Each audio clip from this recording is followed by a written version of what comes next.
Shalom, shalom au peuple de Dieu, shalom à tout le monde, shalom à vous qui m'écoutez, shalom encore à vous qui me recevez.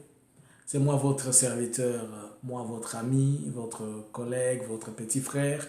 Du nom, je m'appelle Jean-Luc Kamani, pour ceux-là qui ne me connaissent pas, et c'est là donc c'est la première fois de pouvoir m'écouter. Je viens encore une seconde fois devant vous avec des messages spécifiques de la part du Seigneur. Et ces messages, pour une seconde fois, ils sont adressés à mon pays, à certaines personnes. C'est une sagesse, c'est un conseil. Et je pense que c'est sagesse qui vient de Dieu. Et il y a la partie des messages et il y a aussi la partie des sagesse de ces trois courts messages que je donnerai au peuple de Dieu. Béni soit le Seigneur. Yahweh, j'élève ton nom, j'élève ta puissance, j'élève ta gloire et ta grandeur. J'aimerais me retrouver devant ce peuple pour parler. Mais quand moi je parle comme Jean-Luc, Seigneur, personne ne reçoit quelque chose. Mais si tu me faisais disparaître et que tu apparaissais, que tu parlais, on recevra ta gloire et ta grâce. Et une personne sera touchée, affectée au nom de Jésus. Amen. Je vais lire un verset pour donner le message que j'ai à donner. Je suis dans le livre de Genèse, chapitre 4, au verset 7. Je lis au nom du Seigneur Jésus. Certainement, si tu agis bien, tu relèves ton visage, et si tu agis mal, le péché se couchera à la porte et ses désirs se porteront vers toi, mais toi, domine sur lui. Amen. C'était l'Éternel qui était en train de parler à Caïn. Lorsque Caïn, Dieu les avait demandé d'offrir. Dans le livre de Genèse, il a demandé à Caïn et Abel d'offrir. Mais avant qu'il ne fasse cette offrande-là, Dieu a observé que dans la vie de Caïn, Caïn commençait à changer d'attitude. Puisque Dieu a vu le mal devant lui. Et Dieu a dit à Caïn, certainement si tu agissais bien, ce mal ne va pas te dominer. Mais Caïn, fais attention. Si tu te laisses emporter par le mal pourra te prendre. C'est juste après que Caïn est parti, il s'est retrouvé tuer son frère, puisque son frère a eu faveur et grâce devant Dieu. Et moi, aujourd'hui, je suis en train de venir parler et dire, de me donner ces messages pour dire à quelqu'un de dominer le mal qui veut entrer chez toi, afin que le mal ne te consume pas. Je vais souligner et je répète, et je vais encore répéter. Quand je donne ces messages, Dieu ne m'a pas dit que quelqu'un me cherche, ou bien que j'aille chercher quelqu'un, ou bien que cette personne doit passer par moi pour voir Dieu, ou bien il doit passer par moi pour que Dieu l'exauce. Non. Je dis, je donne le message. Je te demande de dominer ces choses comme Caïn. Je vais donner les messages et puis je vais donner la part de mon conseil. J'ai deux courts messages. Le premier message, il est adressé à la première dame de la République démocratique du Congo. C'est pour la deuxième fois que l'Éternel me révèle des choses. Et je vais demander à ce que, si quelqu'un a la facilité de permettre à ce que ce message lui arrive, ce sera une bonne chose. Et de moi, que ça lui arrive, et qu'il le reçoive, et qu'il l'écoute. Le premier message, c'est que l'Éternel m'a ouvert les yeux, et je vis la première dame qui était en train de se promener avec son mari, c'est-à-dire le président Félix Tshisekedi. Et le mari, il s'appuyait, il était comme s'il était en train de s'appuyer sur sa femme. Et pendant qu'ils étaient en train de marcher, quelques minutes après, moi j'étais de l'autre côté, je les observais comment ils venaient. Quelques minutes après, le monsieur a dit, le président donc, il a dit qu'il devait aller se soulager aux petits besoins. Et il est parti pour ses besoins. Ils sont entrés un peu dans un endroit public, mais qui était un peu caché là. C'était dans une salle pour se soulager. Ça n'a même pas fait 2 minutes, j'ai entendu le monsieur crier. Et de là où j'étais dehors, je me suis précipité à entrer dans la maison. Et là où ils étaient pour voir c'était quoi. Mais quand je suis arrivé, j'ai trouvé le président à genoux, mains élevées, torse nu, en train de pleurer. Et sa femme qui était à côté, il était là étonné. Je lui ai posé la question, c'est quoi? Elle a dit, je ne sais pas, regardez aussi ce qui se passe. Elle était aussi ignorante Elle était étonnée. Et je me suis dit, non, si je laisse comme ça, il va se passer des choses et plus tard, on va incriminer cette femme qui ne connaît pas ce qui s'est passé ici. J'ai pris mon téléphone, j'ai filmé les images et je dis que je vais les publier plus tard pour qu'il y ait quand même de quoi être protégé. Je suis sorti.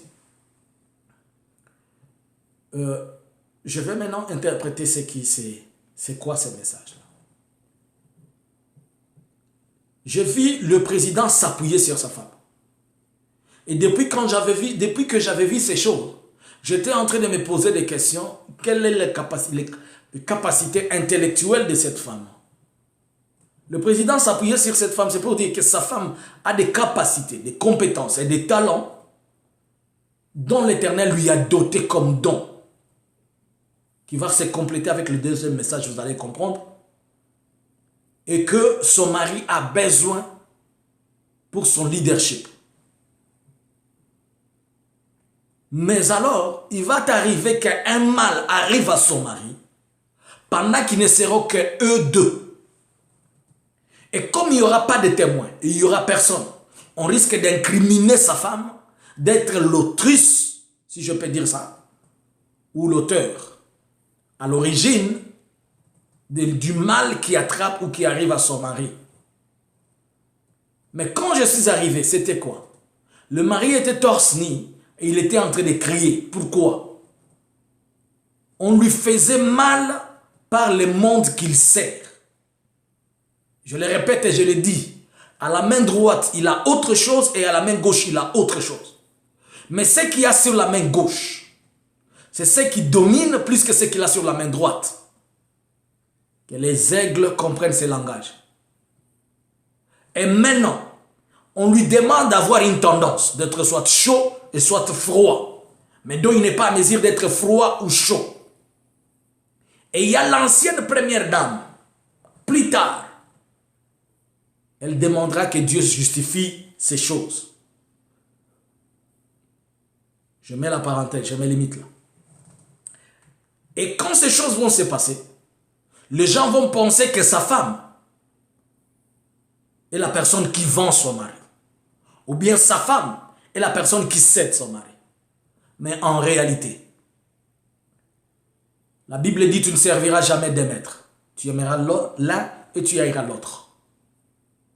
Mon frère, je te parle comme un chrétien. Positionne-toi dans le Seigneur, ça va t'aider. Je sais que quand je vais dire ces choses, des gens vont crier sur moi, ils vont m'insulter comme ils peuvent. Que Dieu vous bénisse. Christ a dit, le monde ne m'a pas aimé, comment est-ce qu'on vous aimera vous? Mais on dit la vérité. Les autres se sont choisis leur camp et ils ont bien vécu avec les choses. Mais quand on mélange, je le dis encore, je l'ai dit et je sais ce que j'ai dit comme un prophète. Et ceux qui ont les yeux, c'est dont à qui l'Éternel parle.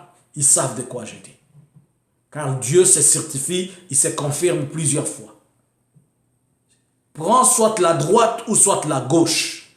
Arrête de continuer à faire comme ça, tu vas mettre la confusion. Et il y aura une innocente qui va chercher à payer de sa vie, comme la ancienne première dame a aussi payé de sa vie. Quand je vois souvent l'ancienne première dame, je me dis, Seigneur, si j'avais fait ce que j'ai fait maintenant, peut-être j'aurais pu sauver la vie de cette femme. En 2011, l'Éternel m'avait parlé de cette femme. Quand cette femme a commencé à dire à son mari, laissons ses pouvoirs car il est temps. Mais elle a payé de sa vie. Je connais la personne dont l'Éternel m'a révélé qui a fait ce qui était arrivé, ce qui est arrivé à la première dame. C'était où, c'était quand, et le nom de l'individu, et la chose que l'individu a fait, et c'est lui qui avait demandé de faire, et c'est lui qui avait envoyé. Dieu me l'avait parlé, il me l'avait révélé en 2011 et 2012. Donc je l'ai dit maintenant, pour que celle-ci aussi, qu'on ne la prenne pas cible de quelque chose qui arrivera plus tard.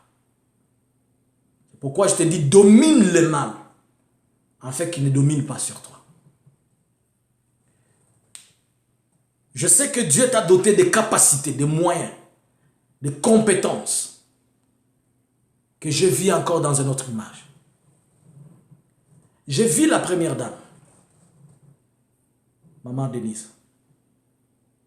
Je l'ai vu, on l'a surnommée Maman Nationale. Les gens l'ont surnommée Maman Nationale. Pourquoi? Je l'ai vu aller dans le pays. Mais je l'ai vu précisément aller au Nord Kivu, à Goma. J'ai vu, elle est partie vers une sœur. Puisque elle, c'est la présidente, la première dame, va initier des projets d'assistance aux orphelins, aux femmes victimes de viol, aux délaissés, aux abandonnés. Et je l'ai vu aller dans un ONG. Mais là où elle était partie, j'ai vu une sœur qui travaille dans un ONG qui s'appelle Il Africa. Et lorsqu'elle est arrivée auprès de cette sœur-là qui travaille à Il Africa, je ne l'ai pas totalement vue dans le bureau de Il Africa, mais je l'ai vue aussi aller assister les enfants délaissés. C'est à cause de ces choses-là que plus tard, on l'a surnommée Maman Nationale. C'est-à-dire, dans les jours qui vont venir, elle va se retrouver en voyage. Elle ira au Nord Kivu. Elle ira précisément à Il Africa. Mais elle va aussi assister des ONG humanité, des ONG locaux ou locales qui n'ont pas de grande assistance financière. Elle va chercher à ce que ces ONG-là, au travers de ces ONG, qu'elles puissent aider et assister d'autres personnes. Vous allez voir que cette femme, dans les jours à venir, elle va être comme une motivatrice, comme quelqu'un qui pousse certaines personnes à arriver à ne pas se délaisser ou à ne pas croiser les bras. Alors, cette grâce que Dieu t'a donnée, dont ton épouse se sert, que Dieu t'aide, que tu sois cette mère-là qui veille sur ta maison. Je sais ce que je dis. Dieu ne m'a pas dit que tu me cherches, je n'ai pas dit que tu me cherches, je te dis seulement ces choses. Quand vous allez voir ces 2 ou 3 signes, si elle va commencer ses activités et qu'elle va se retrouver dans un ONG ou dans un autre, si seulement ces 2 signes ou 1 signe ou 3 signes de ce que j'ai dit peut arriver, que cela l'aide à avoir la sagesse, comme la Bible dit, que celui qui a des oreilles, qu'il écoute ce dont l'ange est en train de dire à l'église. C'était les 2 messages qu'il a concerné. Un 3e message, c'est un conseil. Puisque comme Dieu le révèle, c'est qu'il y a quelque chose à l'horizon. J'ai vu quelque chose que je pensais que c'était des manœuvres militaires. Qu'est-ce que je vis? J'ai vu des avions militaires, des hélicoptères, en train de bombarder dans la forêt. C'était précisément à l'est de la République. Et quand j'ai vu cela, j'ai vu aussi des chars de combat sortir. Et les avions que j'ai vus, ce sont des avions de fabrication russe et qui bombardaient dans la forêt. Ça veut dire qu'il y aura des confrontations de l'armée contre des rébellions et des groupes armés. Mais pendant que je le vis, j'étais maintenant en train de donner conseil à ceux-là qui sont sur la ligne de front ou bien celui-là qui a le pouvoir de commandement. Je lui disais ceci. Ça peut être, c'est bon si vous pensez maintenant que vous devez demander aux Indiens de quitter. Puisqu'ils étaient en train de faire une opération conjointe avec les Indiens de la MONUSCO. Je lui étais en train de lui dire que ça peut être une bonne chose si vous pensez maintenant à demander aux Indiens de sortir. Mais ça va être aussi une mauvaise chose pour vous. Parce que si vous les demandez de sortir brutalement, n'oubliez pas que tous les débriefings, vous les faites ensemble. Les plans de guerre, vous les avez fait ensemble. Ils connaissent vos effectifs, ils connaissent les capacités de feu que vous avez, ils connaissent les forces de réaction. Et ils ont la facilité d'entrer en contact avec l'ennemi. Donc, vous pouvez leur demander de sortir. Ils vont sortir brutalement, mais ils vont vous vendre après. Et vous allez connaître l'échec. C'est aussi une mauvaise chose de continuer à être avec eux, puisque là où vous allez au front, ils vous jouent un double jeu.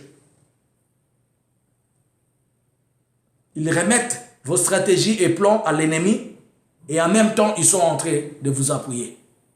Mais pour le moment, continuez avec eux d'abord. Puisque dans cette faiblesse-là, utilisez-les comme un atout pour arriver à quelque chose. Et quand vous allez avoir la réussite, vous allez faire que ces gens-là partent. Donc je dis que je vis des manœuvres. Et dans ces manœuvres militaires-là, il y avait des troupes de la MONUSCO via les Indiens qui étaient en train d'appuyer. Mais plus tard, quand j'ai commencé à donner conseil, j'ai compris que dans les jours à venir, les voix vont s'élever à demander à ce que ces troupes partent comme s'ils sont en train de jouer un double jeu, comme s'ils sont en train de faire quoi? Leur demanda de partir pour le moment. Quand cette voix va s'élever, lorsque les politiciens vont commencer à en parler, lorsque des gens vont commencer à dire ils doivent partir, faites attention, ne le faites pas brutalement. Ça va encore provoquer beaucoup de mauvaises choses. Laissez que la chose, telle que l'Éternel la révèle, parte comme ça et après, quand vous aurez la réussite sur le champ de bataille, vous allez chercher à ce qu'il réplique, il se retire. Puisque si vous le demandez de partir, il n'y a pas quelqu'un, si quelqu'un peut me le prouver, physiquement qui me prouve, il n'y a pas de mission des Nations Unies au Congo sans les Indiens. Il n'y a que deux grandes nations qui ont donné, il y a deux nations qui ont donné des grandes troupes, notamment l'Inde et le Pakistan. Et l'Inde a donné beaucoup de ses équipements. Il a aussi donné beaucoup des ingénieurs informatiques et blablabla, logistique et tout ça, ce sont des Indiens. L'Inde a donné beaucoup d'effectifs. Donc, quand les voix vont se soulever pour que ces gens partent, utilisez la sagesse, les politiciens. C'était une sagesse que l'Éternel m'a donnée et que je mets à votre disposition. D'une manière ou d'une autre, il ne manquera pas quelqu'un qui a la sémence de Dieu, qui peut tomber écouter ces messages.